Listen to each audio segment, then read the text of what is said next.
Hi,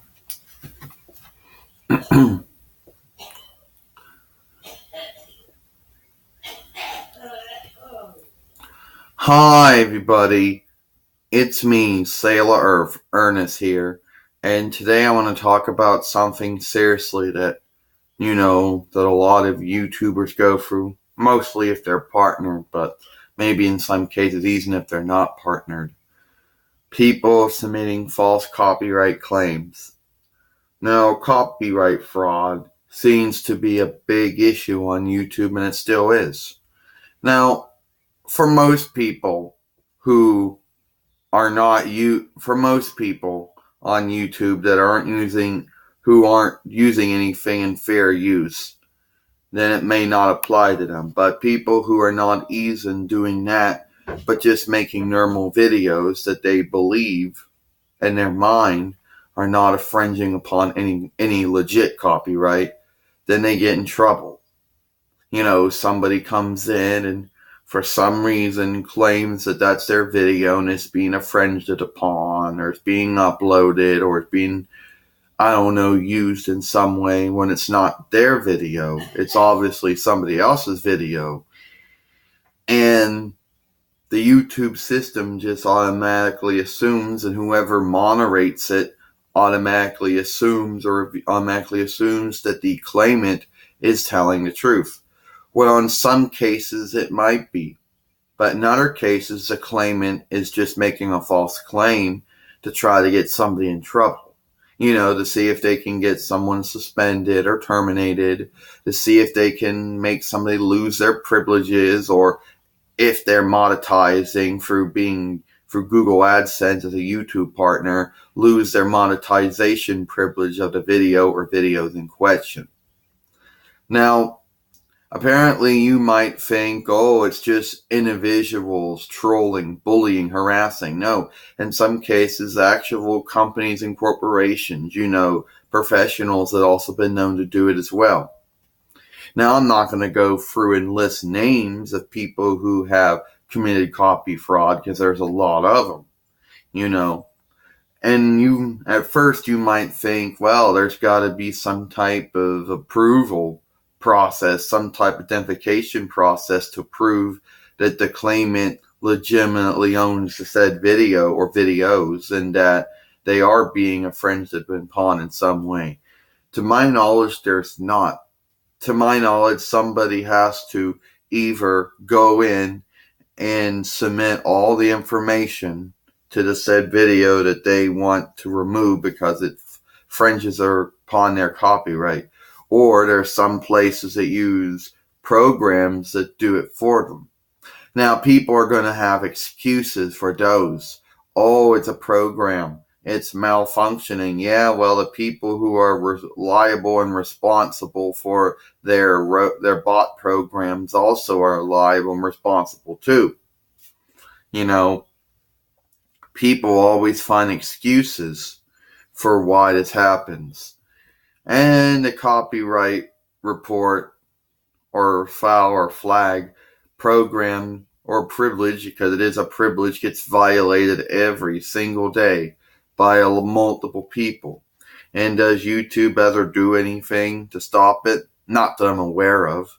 They basically write down that if submitting false copyright claims could result in the loss of one YouTube channel, but as far as my knowledge is, there hasn't been too many. That doesn't really seem to discourage people.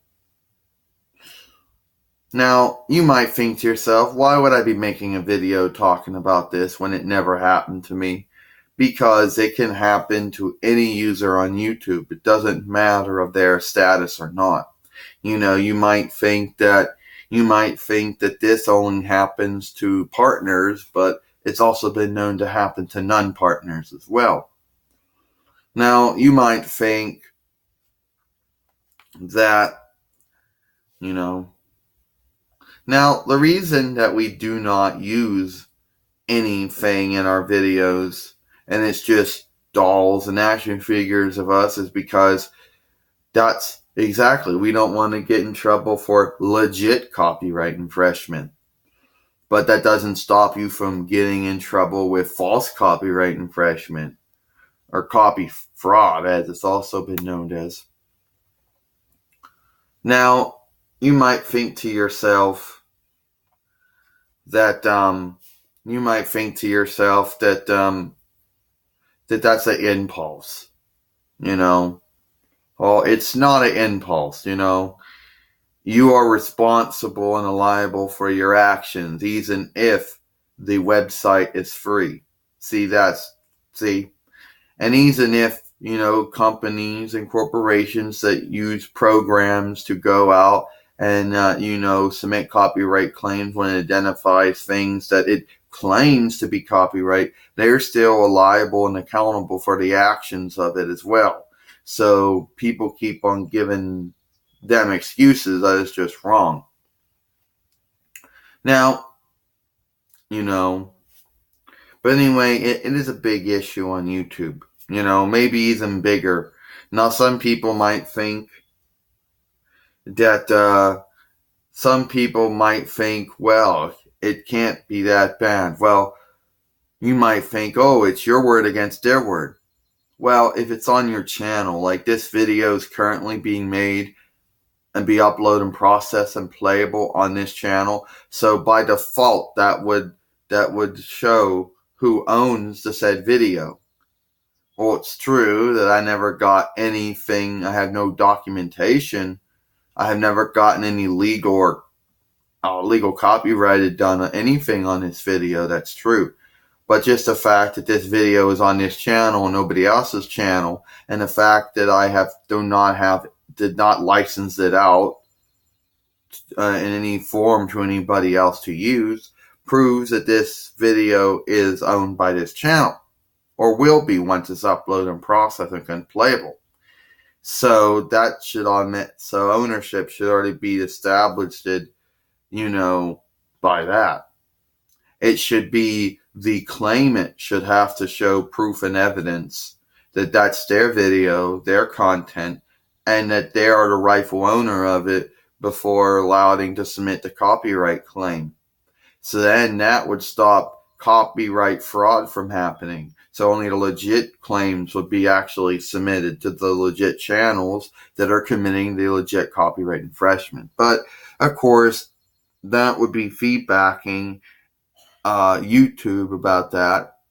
And obviously, they don't really want to make it where legit claims are going through. They want to make it where legit and false claims go through, and then they basically just treat each claim as it's legit when some of them aren't. I'm Sailor of Ernest. Hope you enjoyed this video.